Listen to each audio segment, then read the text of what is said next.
Absolutely. Back in 1987, my wife and I, we went to Bible school, and as you know, the process of, someone says you got a calling on your life, you're hearing something but not sure what it is. Went through the process of Bible school in Oklahoma, came back, went to a ministry and served as elders there for about 5 years and youth pastors. And then back in 1995, we were led, as we thought, to start our own congregation. And the church was called True Life Ministries, True Life Church. Not realized, because we had a desire to teach truth, not realizing where the Most High Yah was going to take us. And during that process, or before that, we saw so much corruption and things that it would actually steer some people to just atheism, basically because of the corruption that we saw, the manipulation. And we're talking about the bigwigs. I remember and I recall specifically saying to a specific so-called bishop, I said, if this is what all these young ministers are aspiring to be, you all could keep it. I'll serve God, as I called him then, by myself and my family, but I will not rip the people off and manipulate and lie to the masses. As a result, we found ourselves in constant conflict with a lot of ministries, even the ministries we aligned ourselves with after starting the church, because the bottom line, it was about lying. Back in 99, we were in a service during the Gentile so-called New Year, and I remember giving what we thought was a prophetic word at the time, but not realizing that it was Yah speaking to me. And I remember everyone jumping around and shouting as they did in church, and I said, Father, am I saved? You know, the saved thing that you are as a so-called born-again Christian. Mm-hmm. And I remember specifically hearing, you don't know me, nor do these people know me. And I remember finding a book in a Christian bookstore days later, actually a book that I had in my shelf, but I found it days later. It was called The Sacred Names of the Creator. And that book can no longer be found in the Christian bookstores. But that book must have been for me because it revealed the name of Yahweh.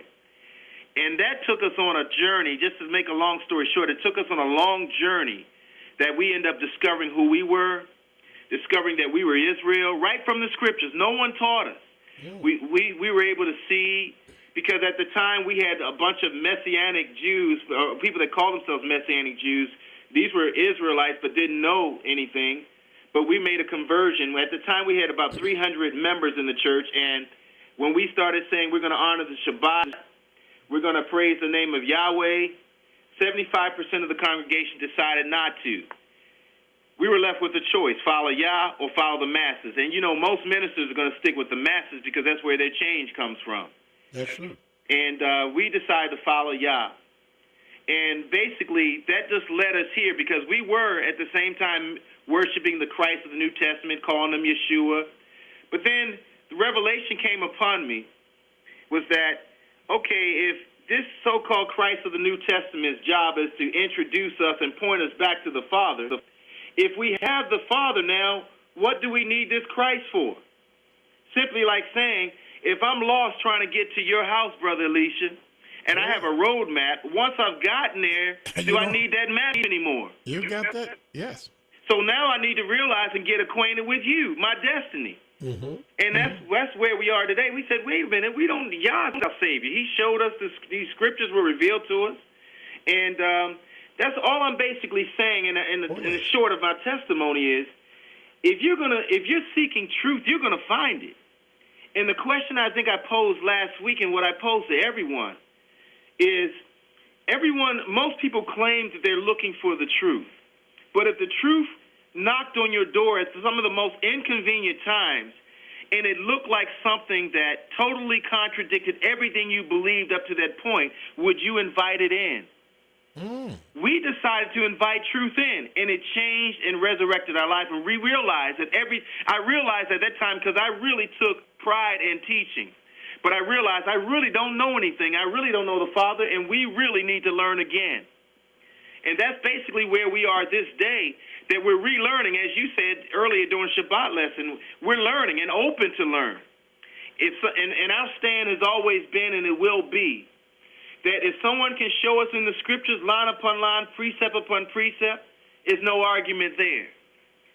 And that's where I believe that most people, if they really want change, they have to let Yah's word be the final testament to wherever you stand on. Hallelujah. Hallelujah. Hallelujah. I agree with that 100%. And now that our people know a little bit about who they're speaking to and who is my guest today, we'll go right to our subject matter, and that is who is responsible for what occurred in Louisiana. Yeah. Who's really responsible and what really happened? Most of our people don't know that hundreds of our people died. Not according to the news media, but according to the people that were there, hundreds of our people died. And many of our people tried to get out of the city. That's correct. And most people don't realize that they were stopped. They were stopped by many of the white township in a lot of those areas. Many of them was going across a bridge to get out of there, and it was met with rifles and shotguns. Not only by the citizenry and the people of that township, but by the police.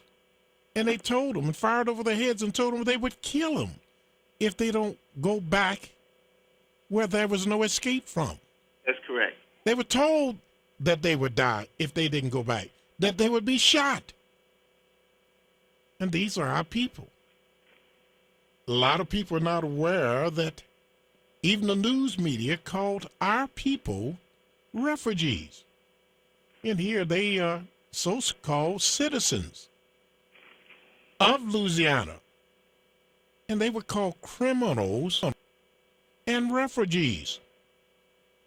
And our people are not aware of that. Why? With people that are fighting in a war, World War I, World War II, the Vietnam War, the Korean conflict, they're over there in Iraq, dying. But they're called refugees in their so-called own country, their own city. Why? Why were they not allowed to receive food and water? Most people don't realize that there was food and water on the outside of the city that they did not allow to be brought in.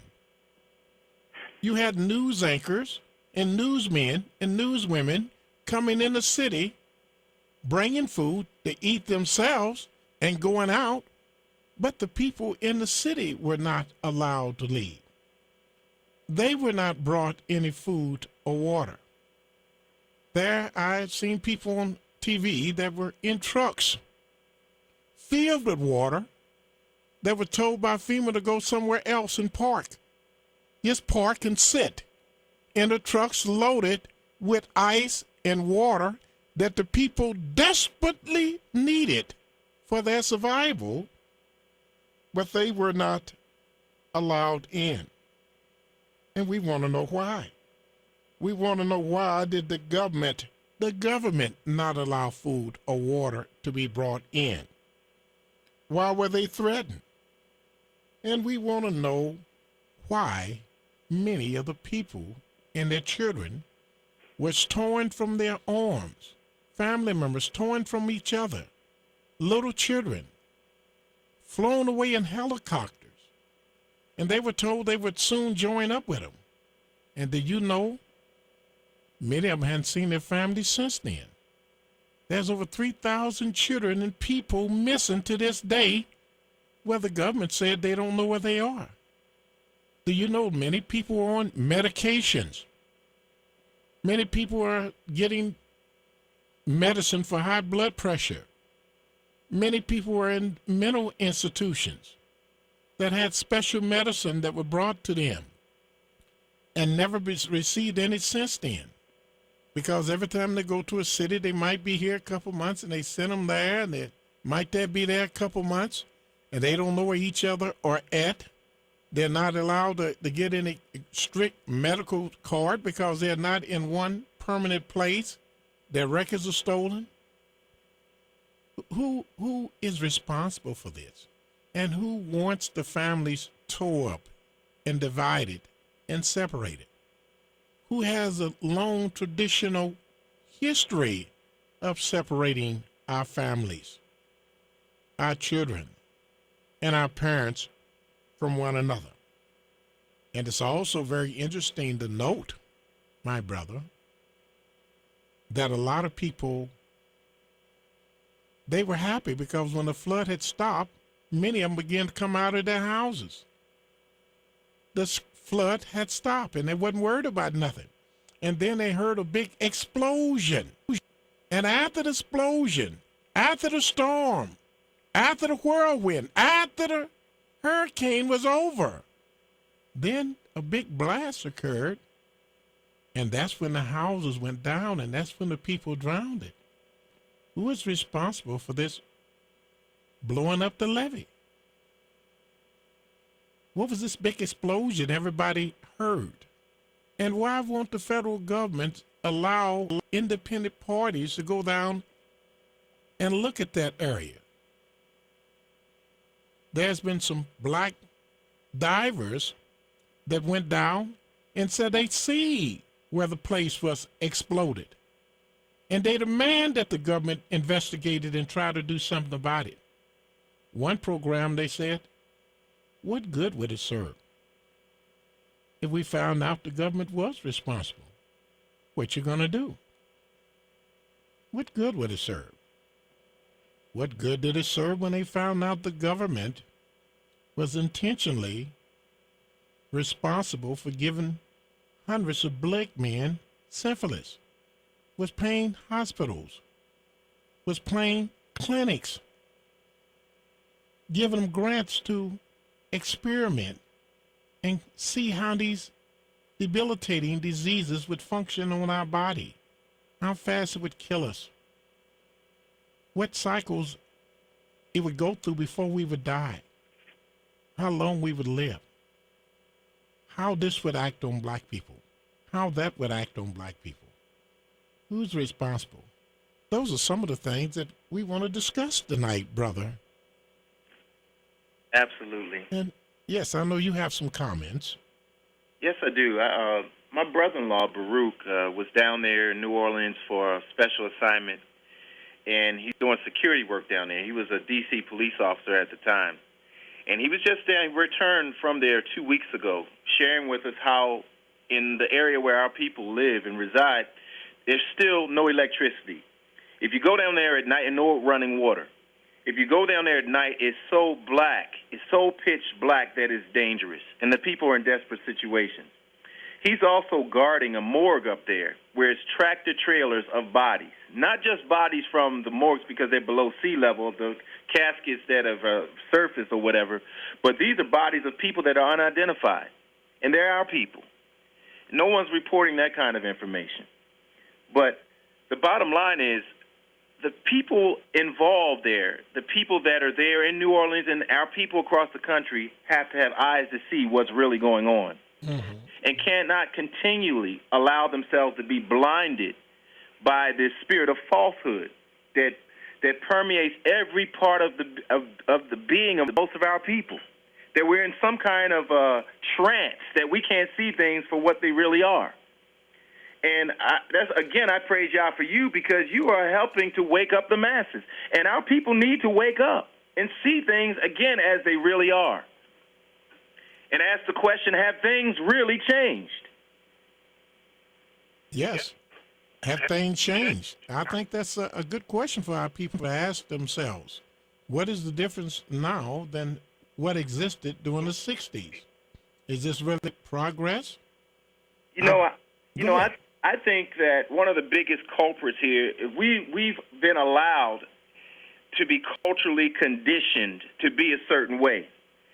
And it goes back to what we were talking about last week, about it being easier to believe than it is to think.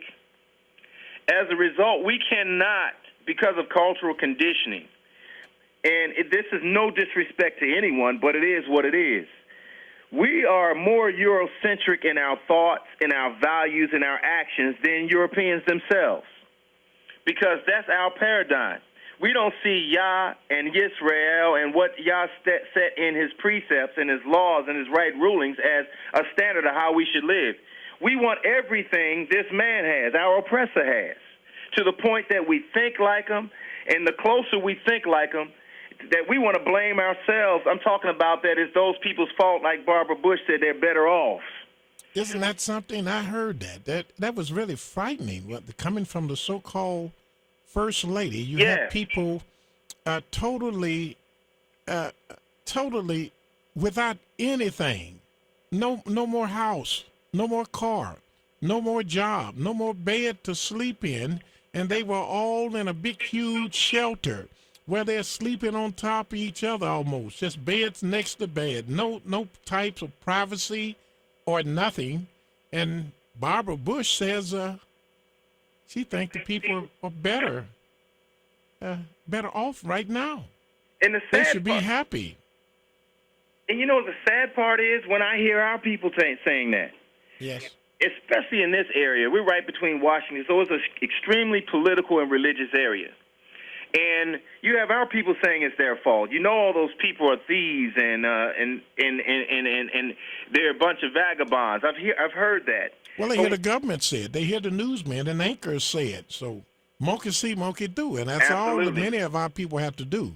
They see the white man say something, they fall right in line, and they begin to pick up. You know something else interesting that I heard? I've heard that most of the people that own land down in New Orleans area, they're some of the last people that are direct descendants of slaves that still own the original property that was given to them. I find that sort of ironic with what's going on, because I see a similar thing taking place in some of your urban cities, particularly in the Baltimore, Washington area, where many of your public housing developments were, where most of our people resided, that they just moved the people to the county, surrounding counties, and white Americans are moving back into the city and making the property value or the property taxes so high that the blacks that don't want to move can't afford to stay there because they want that prime real estate. And I see something similar happening here. And folk have to see it. But you know what? And it goes back to something with this falsehood, especially this falsehood. And you know, the biggest dose of falsehood takes place every Sunday morning. Oh, yes, yes. They get a fresh inoculation, a fresh dose, a fresh hit, a fresh toke of falsehood every morning to allow them to keep going on in this comatose state that they can't see things as they really are. Because when the blinders are removed, brother, there's a rude awakening. You are really humbled at that point and you realize that, wait a minute, that dream that Dr. King was so-called talking about was a nightmare because, as you said, it's gotten worse and things have not, in fact, changed. But it's going to take some radical thinking to bring about change, and change is not assimilating with this society. It's having our own and taking care of our own. And you know something else I would like to say? Yeah, what's that? I said before, one of the greatest things that happened to us is, in fact, this situation, as well as this president, from a stamp, not political, not acceptance, not agreement, but it should help some of us to realize that nobody cares about us except the Creator, but it's conditional. We have to return to Him. Absolutely. With all our hearts, mind, and being. If I could share one scripture right here. Oh, absolutely. Found in Second Kings. Not Second Kings, but Second Chronicles. Okay. Chapter 7. All right. If the reader could read chapter 7, and this is what, I'll set it up. Solomon had been praying because he got the mantle. Oh, yes. And he was praying different scenarios, making sure, hey, listen, sealing this covenant, getting a good idea of the covenant that was established between his father, David, and that he's now taking his mantle, and painted several scenarios about the conditions of his people, what if, because he knew the heart of our people. Yes, he did. And the Most High is answering it in chapter 7, verse 12 through 14. And if the reader could read that. Oh, you'd be delighted. And Yah appeared to Solomon by night, and said unto him, I have heard thy prayer, and I've chosen this place to myself for a house of sacrifice, if I shut up heaven that there be no rain, or if I command the locusts to devour the land, or if I send pestilence amongst my people. In other words, Creator said, if I do these things, if I'll allow the people to fall by the sword and be consumed by pestilence, notice what he said in the 14th verse in concluding that. If my people, which are called by my name. And that's not everybody. Of course, the preachers say that name is Christian. It's not. He was talking to his servants, his chosen people, the house of Israel. And he said they are called by his name. He said, if my people Israel, who are called by my name, shall humble themselves and pray and seek my face and turn from their wicked ways. And this is something that Christianity doesn't teach us, to turn from our wicked ways. Of course, they say if you turn from your wicked ways, you're falling out of grace. Christ can profit you nothing. He that does anything, he justifies the whole law. But notice right there, it said, turn from their wicked ways, then will I hear from heaven and will forgive their sins. And will heal their land. And will heal their land. See, our land is sick right now because the true inhabitants of it are out of it. The land is sick because the people that belong to that land, for that land belongs to a people, and the people belong to that land are not there, and we're sick because we're the only people in the world that don't have a land, and our land is sick because the true inhabitants are not there, and it's being overruled by impostors until this day. But that's very good. What do you want to say about that, Gum? If he could also turn to Hosea chapter 4, verse 6, then I would like to say something about that, because, you know, the Christian church always talks about salvation. Yes. That's the Most High laying down the path for salvation right there. Mm-hmm. And I liken Israel to the elder child, which Yah says it is. We are the firstborn. Too much is given, much is required. And here is like if the first child in the household of many children is acting up, he's setting the tone for the rest of the household. That person gets it. I know that because I was the oldest child, more responsible. And here we're catching hell because we're totally out of sync. And look at the rest of the world is messed up because we're not leading the way to Yah and setting a standard of how we should live and conduct our lives. So we're catching hell. Oh, yes. And if he could expound on, read Hosea 4:6. Yes. My people are destroyed for lack of knowledge. Because thou hast rejected knowledge, I will also reject thee, that thou shalt be no priest to me, seeing thou hast forgotten the law of thy Elohim. I will also forget thy children. You know something, we always hear that before in a previous verse that is talking specifically about one particular group of people, my people. Mm-hmm. And it's talking about Yisrael. Yes. And it's not just what we don't know that gets us into trouble. Here's the flip side of that. It's what we do know that is not so. What we claim that we know that's not so gets us in trouble just as much. Oh, yes. Yes. We're claiming to hold on to this false belief. And down there, Catholicism reigns down there in New Orleans, as well as voodoo and other falsehood. And when we claim that these things are truth that are not so, we're destroyed for that as well. Well, you're absolutely right. And we have to answer some questions for our people tonight, and we want to give them the answer. They know that a big flood came, a big tornado came, and they wanted to know who sent it and why he sent it. Mm-hmm. Well, we turn to the book of Amos, the 3rd chapter. The Creator speaks in the first 2 verses and says, Hear this word that Yah has spoken against you, O children of Israel, against the whole family which I brought up from the land of Egypt. In other words, he wanted our people to hear the word that he's speaking expressly to us, against the whole family that he brought up out of Egypt, saying, You only have I known. You only, that means exclusively. We're the only people he known of all the families of the earth. Therefore will I punish you for all your iniquities. And that's why we're being punished today for our iniquities, is because we're the only people, the only family of all the families of the earth that the Almighty ever had an intimate relationship with. We're the people that he gave his laws, his statutes, and his covenants. We're the people that he chose to choose the prophets out of our family. We are the descendants of Abraham, Isaac, and Jacob. And when the Most High talk about he's the Elohim of Abraham, Isaac, and Jacob, he's talking about he is the Elohim of our foreparents. But after he lets us know that we're being punished because we've refused to walk with him, notice what he says in the 3rd verse. Can two walk together except they be agreed? And the truth of the matter, two cannot walk together if they are not in agreement. So the Almighty intends on bringing us in agreement with himself, but he has his ways. Notice the 6th verse.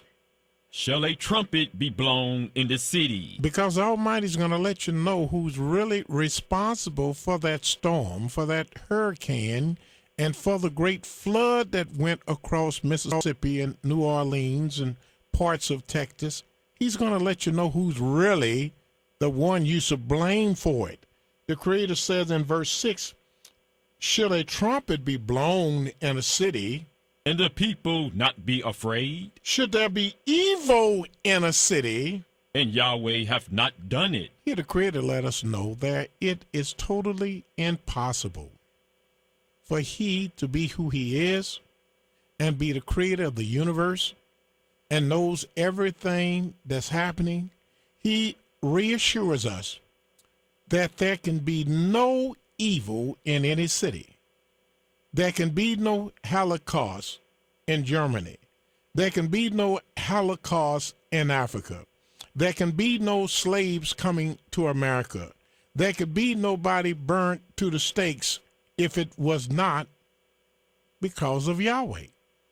The Creator says, should there be evil in a city and Yahweh has not done it, here the Creator lets us know that he is the one that's responsible for all the misery, all the suffering that occurred in New Orleans. The question might be asked, why did he allow it so? He allowed it because he loved us. As he said, you only are the only people I've known of all the families of the earth. Therefore will I punish you for all your iniquities. And then the Creator says in the book of Proverbs, the 3rd chapter, notice what the Creator says in Proverbs, the 3rd chapter, the 11th verse. My son, despise not the chastising of Yah. He's telling our people today that he know he's been hard on us, but don't despise the chastisement of Yahweh. Don't despise it. Neither be weary of his correction. Neither be weary of when the Creator of the heaven, the earth, the sea, and all that therein is corrects you. For whom Yah loveth, he correcteth. Whom Yahweh loveth, he will correct. Even as a father, the son in whom he delighteth. Even in a father, for father is delighted in his son, he's going to straighten him out. He's going to discipline him. He's going to try to make him grow up straight. And he does this by showing his concern, by disciplining him and chastising him. That's when the Creator tells us, because he loves us, don't despise his correction of us. Don't despise the chastisement of Yah. For whom Yah love, he will correct, as a father in the son in whom he is delighted. And he does it for a reason. The reason that he has to afflict us is, notice in the book of Hosea. Let me take you there. In the book of Hosea, the 5th chapter. The Creator says in verse 15, talking about his people, and this is what he brought in New Orleans. I will go